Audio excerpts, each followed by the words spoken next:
যুদ্ধবিরতির শর্ত ভঙ্গ করতে ইসরায়েলকে উস্কানি দিচ্ছে যুক্তরাষ্ট্র। ট্রাম্পের হুমকির জবাবে হামাসের অভিযোগ, নতুন করে অভিযান চালালে বিপন্ন হতে পারে জিম্মিদের জীবন। এবং উড্ডয়নের পর মাঝ আকাশে বন্ধ হলো স্পেস এক্সের স্টারশিপ রকেটের ইঞ্জিন। হঠাৎ বিস্ফোরণে কয়েক টুকরো মহাকাশযান। ফ্লোরিডা, মায়ামি, অরল্যান্ডে সাময়িক বন্ধ বিমান চলাচল।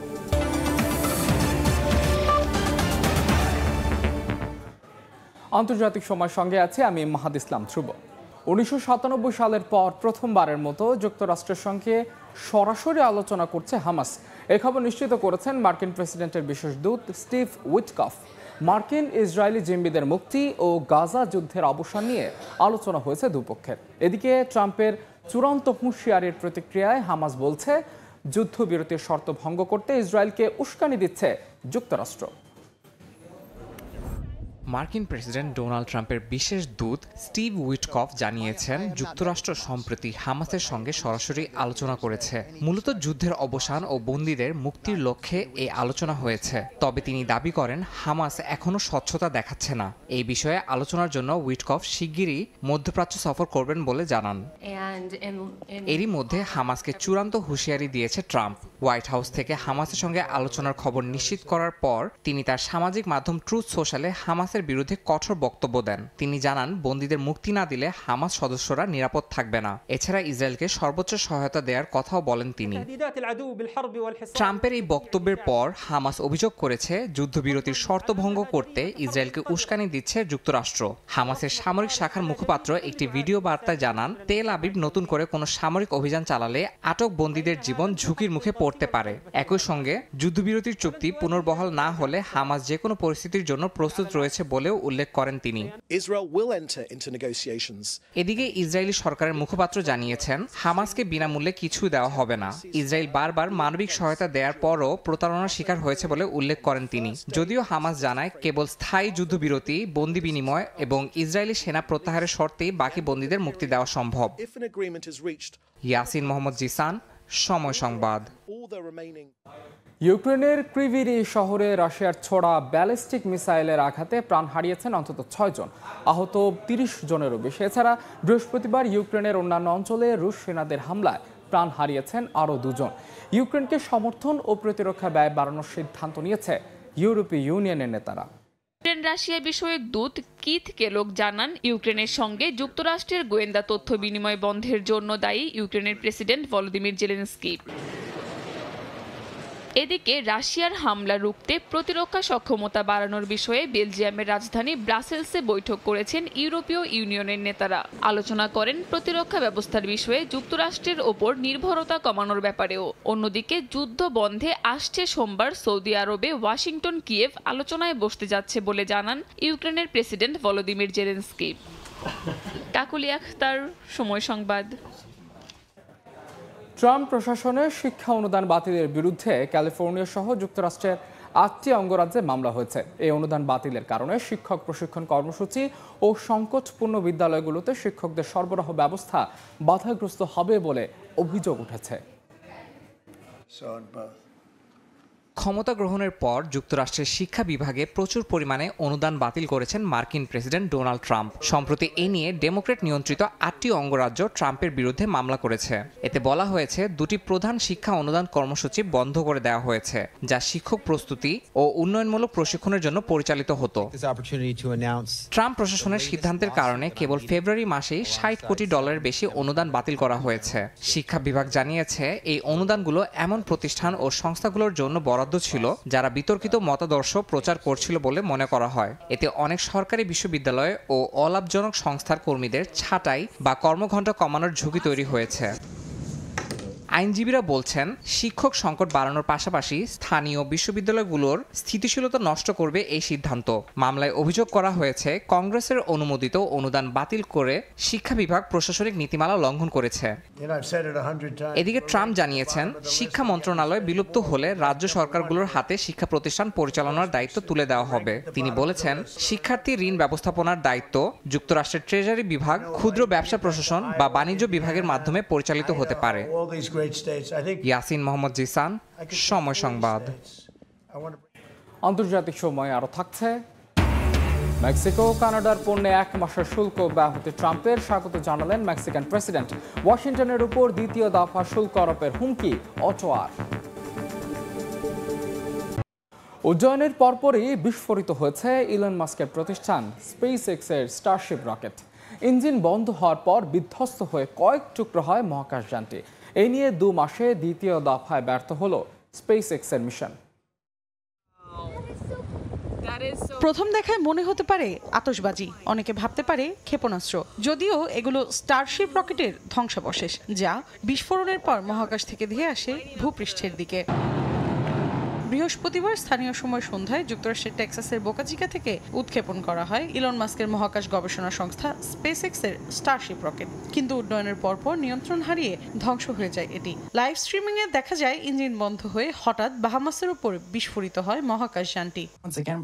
কর্তৃপক্ষ জানায় শুরুতে সফলভাবেই মাটি ছেড়ে শূন্যে ওঠে এটি। এরপর এই রকেট বিভিন্ন পর্যায়ে বিচ্ছিন্ন হয়ে মহাকাশের দিকে যাত্রা অব্যাহত রাখে। প্রথম পর্যায়ে বুস্টারটি রকেট থেকে বিচ্ছিন্ন হয়ে লঞ্চ প্যাডে ফিরে আসে এবং সেটিকে সফলভাবে ধরেও ফেলে মেকানিক্যাল আর্ম। তবে কিছু সময় পরই যোগাযোগ বিচ্ছিন্ন হয়ে ঘটে বিস্ফোরণ। এ ঘটনার জেরে যুক্তরাষ্ট্রের ফ্লোরিডা, মিয়ামি, অরল্যান্ডে সাময়িকভাবে বিমান চলাচল বন্ধ রাখে এভিয়েশন কর্তৃপক্ষ। 2 মাস আগে আরেকটি রকেট পরীক্ষামূলকভাবে উৎক্ষেপণের পর বিস্ফোরিত হয়। এ নিয়ে দ্বিতীয়বারের মতো ব্যর্থ হলো স্পেস এক্স। এবার মহাকাশে মক স্যাটেলাইট ছেড়ে আসতে উৎক্ষেপণ করা হয়েছিল এটি। সব মিলিয়ে এটি স্টারশিপের 8ম উৎক্ষেপণ বলে জানিয়েছে স্পেস এক্স। মৌসুমীর সাথী, সময় সংবাদ। নির্বাচনের বছর ঘুরতে না ঘুরতেই ফের তীব্র রাজনৈতিক সংকটে পর্তুগাল। নিয়ম বহির্ভূতভাবে লেনদেন করে লাভবান হয়েছে প্রধানমন্ত্রী লুইস মন্টিনেগ্রো, এমন অভিযোগ এনে অনাস্থা জানিয়েছে দুটি রাজনৈতিক দল সেগা ও পিসিপি। এতে আগাম জাতীয় নির্বাচনের দিকে এগোচ্ছে পর্তুগাল। তবে অভিযোগ অস্বীকার করে আস্থা ভোটের প্রস্তাব প্রধানমন্ত্রীর। বিস্তারিত তারিকুল হাসান আশিকের রিপোর্টে।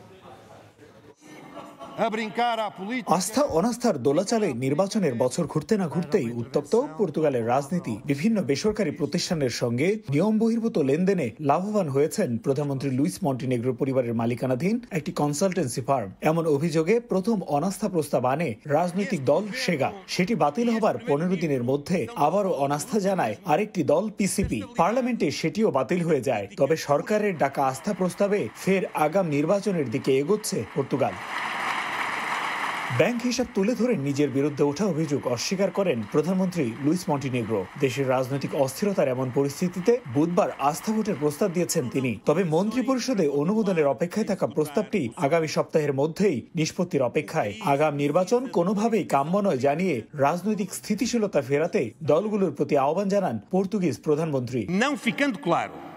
এই সরকার এবং এই প্রধানমন্ত্রী সংস্কার, স্থিতিশীলতা ও শুদ্ধ রাজনীতির স্কুল থেকে এসেছে। আমরা রাজনৈতিক স্থিতিশীলতার জন্য সবশেষ চেষ্টাও করব এবং সেটি আস্থা ভোটে। যেসব অভিযোগ নিয়ে আমরা বিতর্ক করছি তা সম্পূর্ণ ভিত্তিহীন। প্রধানমন্ত্রী অভিযোগের বিরুদ্ধে যথাযথ ব্যাখ্যা না দিয়ে সংসদীয় তদন্ত কমিটি থেকে নিজেকে বাঁচাতে দেশকে আবার নির্বাচনের দিকে ঠেলে দিচ্ছেন বলে মত সোশ্যালিস্ট পার্টির। আইন প্রণেতারা প্রধানমন্ত্রীর আনা আস্থা প্রস্তাব প্রত্যাখ্যান করলে পিএইচডি সরকারের পতন ও সংসদ ভেঙে দিয়ে আগাম নির্বাচনের তারিখ ঘোষণা বা রাজনৈতিক দলগুলোর সঙ্গে সংলাপ শুরু হতে পারে। 12ই মার্চের মধ্যে আস্থা ভোট সামনে রেখে ওই সময়ে এস্তোনিয়া সফর বাতিল করেছেন পর্তুগালের রাষ্ট্রপতি। তারিকুল হাসান আশিক, সময় সংবাদ, লিসবন, পর্তুগাল। আবারও বন্ধ করে দেওয়া হয়েছে উত্তর কোরিয়ার পর্যটন খাত। মাত্র 2 সপ্তাহ আগেই পশ্চিমা পর্যটকদের জন্য সীমান্ত খুলেছিল দেশটি, কিন্তু আকস্মিক সিদ্ধান্তে এখন আবার নিষেধাজ্ঞা জারি করা হলো। তবে কী কারণে এই পরিবর্তন, তার কোনো ব্যাখ্যা দেয়নি পিয়ংইয়ং। বিশ্বের অন্যতম রহস্যময় রাষ্ট্র উত্তর কোরিয়া। তথ্য প্রবাহে কঠোর নিয়ন্ত্রণ, বাইরের বিশ্বের সঙ্গে সীমিত সংযোগ, এসবের মধ্যেই সাম্প্রতিক পর্যটন খোলার সিদ্ধান্ত ছিল ব্যতিক্রমধর্মী। ফেব্রুয়ারিতে কিছু পশ্চিমা পর্যটককে প্রবেশের সুযোগ দেয়া হলেও তা দীর্ঘস্থায়ী হলো না। মাত্র কয়েক সপ্তাহ আগেই পশ্চিমা পর্যটকদের জন্য সীমান্ত খুলে দিলেও হঠাৎ আবারও নিষেধাজ্ঞা জারি করেছে দেশটি। করোনা মহামারীর শুরু থেকেই পুরোপুরি বিচ্ছিন্ন ছিল উত্তর কোরিয়া। ধাপে ধাপে বিধিনিষেধ শিথিলের পরও 2024 সালে প্রথমে রুশ পর্যটকদের অনুমতি দেয় পিয়ংইয়ং। এরপর পশ্চিমাদের জন্য সীমিত পরিসরে রাশন শহর উন্মুক্ত করে দেয়া হয়। তবে পর্যটকদের চলাফেরায় ছিল কড়া নিয়ন্ত্রণ, স্থানীয়দের সঙ্গে যোগাযোগের সুযোগও ছিল কম। পর্যটন সংস্থাগুলো বলছে আকস্মিক সিদ্ধান্তে এপ্রিল ও মে মাসে নির্ধারিত সফরগুলো স্থগিত করা হয়েছে। এমনকি আন্তর্জাতিক পর্যটকদের জন্য খুলে দেওয়া পিয়ংইয়ং ম্যারাথনের ভবিষ্যৎও অনিশ্চিত। উত্তর কোরিয়ার পক্ষ থেকে কোনো আনুষ্ঠানিক ব্যাখ্যা না আসায় গুঞ্জন চলছে নানা মহলে। বিশ্লেষকদের মতে উত্তর কোরিয়ার অর্থনীতির গুরুত্বপূর্ণ উৎস হতে পারত দেশটির পর্যটন খাত, কিন্তু একের পর এক বিধিনিষেধে সেটি এখন প্রশ্নবিদ্ধ। রহস্যময় এই সিদ্ধান্তের পেছনে কূটনৈতিক কোনো সমীকরণ নাকি অভ্যন্তরীণ নিরাপত্তা ইস্যু রয়েছে তা এখনও স্পষ্ট নয়। তবে আপাতত বন্ধই থাকছে পশ্চিমাদের জন্য দেশটির দরজা। ইয়াসিন মোহাম্মদ জিসান, সময় সংবাদ। সাময়িকভাবে মেক্সিকো ও কানাডার উপর শুল্ক আরোপ পিছিয়ে দিলেন ডোনাল্ড ট্রাম্প। মার্কিন প্রেসিডেন্টের এমন সিদ্ধান্তকে সাধুবাদ জানিয়ে ধন্যবাদ দিয়েছেন মেক্সিকোর প্রেসিডেন্ট। অন্যদিকে কানাডার অর্থমন্ত্রী যুক্তরাষ্ট্রের উপর দ্বিতীয় দফার শুল্ক চাপানোর হুমকি দিলেও ট্রুডো জানান ট্রাম্পের সঙ্গে তার রঙিন ফোনালাপ হয়েছে।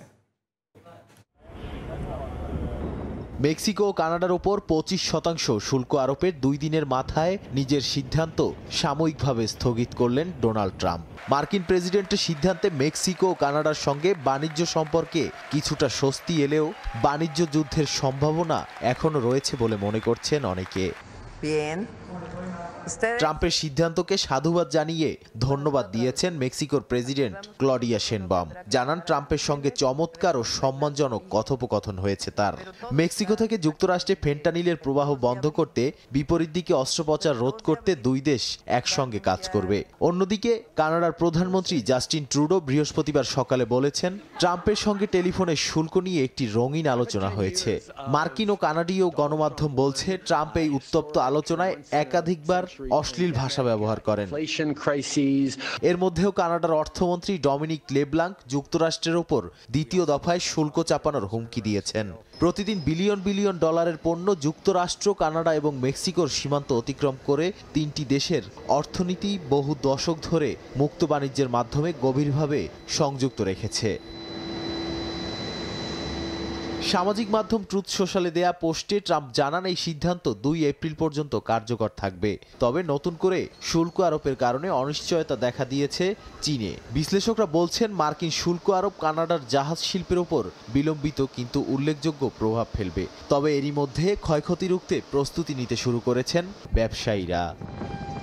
নাদিম মারজান, সময় সংবাদ। দ্বিতীয়বারের মতো টিকটকের নিষেধাজ্ঞার সময়সীমা বাড়াতে পারেন বলে জানিয়েছেন মার্কিন প্রেসিডেন্ট ডোনাল্ড ট্রাম্প। বৃহস্পতিবার ওভাল অফিসে এক সংবাদ সম্মেলনে এই কথা জানান প্রেসিডেন্ট ট্রাম্প। বলেন, টিকটক বিক্রির জন্য নির্ধারিত 75 দিনের আলোচনার সময়সীমা শেষ হওয়ার আগে যদি কোনো চুক্তি না হয় তাহলে সময়সীমা বাড়ানোর বিষয়টি বিবেচনা করবেন তিনি। টিকটকের প্রতি যুক্তরাষ্ট্রের অনেক আগ্রহ রয়েছে বলে মন্তব্য করেন ট্রাম্প এবং এতে চীনের ভূমিকা গুরুত্বপূর্ণ বলেও উল্লেখ করেন। 20 জানুয়ারি মার্কিন প্রেসিডেন্ট হিসেবে শপথ নেওয়ার পর ট্রাম্প একটি নির্বাহী আদেশে সই করেন যা টিকটকের নিষেধাজ্ঞা 75 দিন পিছিয়ে দেয়। দক্ষিণ আফ্রিকায় প্রায় $29.7 মিলিয়ন বিনিয়োগের ঘোষণা দিয়েছে বিশ্বের বৃহত্তর সফটওয়্যার কোম্পানি মাইক্রোসফট। কৃত্রিম বুদ্ধিমত্তা ও ক্লাউড সেবার অবকাঠামো সম্প্রসারণে এই বিনিয়োগ করা হবে বলে জানানো হয়। এর পাশাপাশি আঞ্চলিক চাহিদা মেটাতে সেবাকে আরও শক্তিশালী করার পরিকল্পনা নিয়েছে প্রতিষ্ঠানটি। বিশ্বের অন্যতম প্রযুক্তি জায়ান্ট মাইক্রোসফট সফটওয়্যার থেকে শুরু করে কৃত্রিম বুদ্ধিমত্তা ও ক্লাউড প্রযুক্তির বিকাশে বিশ্বব্যাপী ব্যবসা বাড়াচ্ছে প্রতিষ্ঠানটি। দক্ষিণ আফ্রিকায় এর আগেও বড় বিনিয়োগ করেছে মাইক্রোসফট। এবার আরও বড় অবকাঠামো তৈরির পরিকল্পনায় প্রায় $29.7 মিলিয়ন বিনিয়োগের ঘোষণা দিয়েছে কোম্পানিটি। এরই মধ্যে জোহানেসবার্গ ও কেপটাউনে দেশটির প্রথম এন্টারপ্রাইজ গ্রেড ডাটা সেন্টার গড়ে তুলতে মাইক্রোসফট $100 কোটি বেশি ব্যয় করেছে। দক্ষিণ আফ্রিকা এখন প্রযুক্তি প্রতিষ্ঠানগুলোর জন্য গুরুত্বপূর্ণ কেন্দ্র হয়ে উঠেছে। কৃত্রিম বুদ্ধিমত্তার উচ্চ ক্ষমতা সম্পন্ন কম্পিউটেশনাল চাহিদা মেটাতে বাড়ছে ডাটা সেন্টারের সংখ্যা। নতুন বিনিয়োগের অংশ হিসাবে ডিজিটাল দক্ষতা বৃদ্ধিতেও কাজ করবে মাইক্রোসফট। উচ্চ চাহিদা সম্পন্ন প্রযুক্তি খাতে দক্ষ কর্মী তৈরিতে 50,000 মানুষকে প্রশিক্ষণ ও সার্টিফিকেশন সুবিধা দেওয়া হবে বলে জানানো হয়। ক্লাউড সেবার অবকাঠামো, সাইবার নিরাপত্তা ও কৃত্রিম বুদ্ধিমত্তা বিষয়ে দক্ষতা অর্জনের সুযোগ পাবে অংশগ্রহণকারীরা। বিশ্বজুড়ে ডাটা সেন্টার গড়ে তুলতে 2025 সালে $8,000 কোটি বিনিয়োগের পরিকল্পনা করেছে মাইক্রোসফট। দক্ষিণ আফ্রিকার নতুন প্রকল্প সেই বৃহৎ পরিকল্পনারই অংশ, যা প্রযুক্তি খাতের গতিকে আরও ত্বরান্বিত করবে বলে ধারণা বিশেষজ্ঞদের।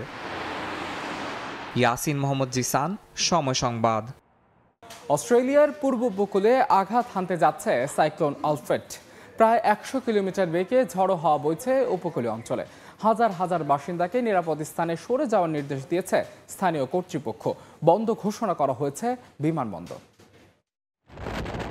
অস্ট্রেলিয়ার পূর্ব উপকূলের দিকে ধেয়ে যাচ্ছে সাইক্লোন আলফ্রেড। দেশটির আবহাওয়া দপ্তর জানায়, ব্রিসবেনের উত্তরাঞ্চলে স্থানীয় সময় শনিবার ক্যাটাগরি 2 মাত্রার সাইক্লোন হিসেবে আঘাত আনতে পারে আলফ্রেড। আবহাওয়ার পূর্বাভাসে আরও বলা হয়, ধীর গতিতে এগিয়ে যাওয়ার কারণে টানা বৃষ্টিপাতের আশঙ্কাও রয়েছে। এর আগে শুক্রবার কুইন্সল্যান্ড ও নিউ সাউথ ওয়েলসের উপকূলীয় এলাকায় প্রবল বৃষ্টিপাত এবং প্রায় 100 কিলোমিটার বেগে ঝড়ো হাওয়া শুরু হয়। এরই মধ্যে বিদ্যুৎ বিচ্ছিন্ন, বিমানবন্দর বন্ধ এবং উপকূলীয় এলাকায় ভাঙনও দেখা গেছে। হাজার হাজার বাসিন্দাকে নিরাপদ স্থানে সরিয়ে নেওয়ার নির্দেশ দিয়েছে স্থানীয় কর্তৃপক্ষ। ব্রিসবেন অস্ট্রেলিয়ার তৃতীয় সর্বাধিক জনবহুল শহর, যেখানে শেষবার সাইক্লোন আঘাত এনেছিল 1974 সালে। 1990 এবং 2019 সালে ব্রিসবেন সাইক্লোনে ক্ষতিগ্রস্ত হওয়ার হাত থেকে রক্ষা পেলেও এবার আলফ্রেড সরাসরি আঘাত হানতে পারে। 27 লাখ বাসিন্দার শহরটি খুব কমই প্রাকৃতিক দুর্যোগের মুখোমুখি হয় বলে জানিয়েছেন স্থানীয় কর্মকর্তারা। নাদিম মারজান, সময় সংবাদ। বেলজিয়ামে মহাসড়কের সেতু ধসে একজন নিহত হয়েছেন, আহত হয়েছে অন্তত 2 জন। বৃহস্পতিবার স্থানীয় কর্তৃপক্ষ এ তথ্য দেয়। দেশটির দক্ষিণাঞ্চলের লা লুভিয়ার শহরের কাছে একটি মহাসড়কের সেতু ধসে পড়লে হতাহতের ঘটনা ঘটে। জানা যায়, সেতুটি ভাঙার কাজ চলছিল। শহরের মেয়র জানান, ধসে পড়ার সময় কংক্রিটের সেতুর উপর থাকা এক কর্মী প্রাণ হারিয়েছেন। এছাড়া সেতুর ডেক ভেঙে নিচে নোঙর করা কার্গো নৌযানের উপর পড়লে আরও 2 জন আহত হন।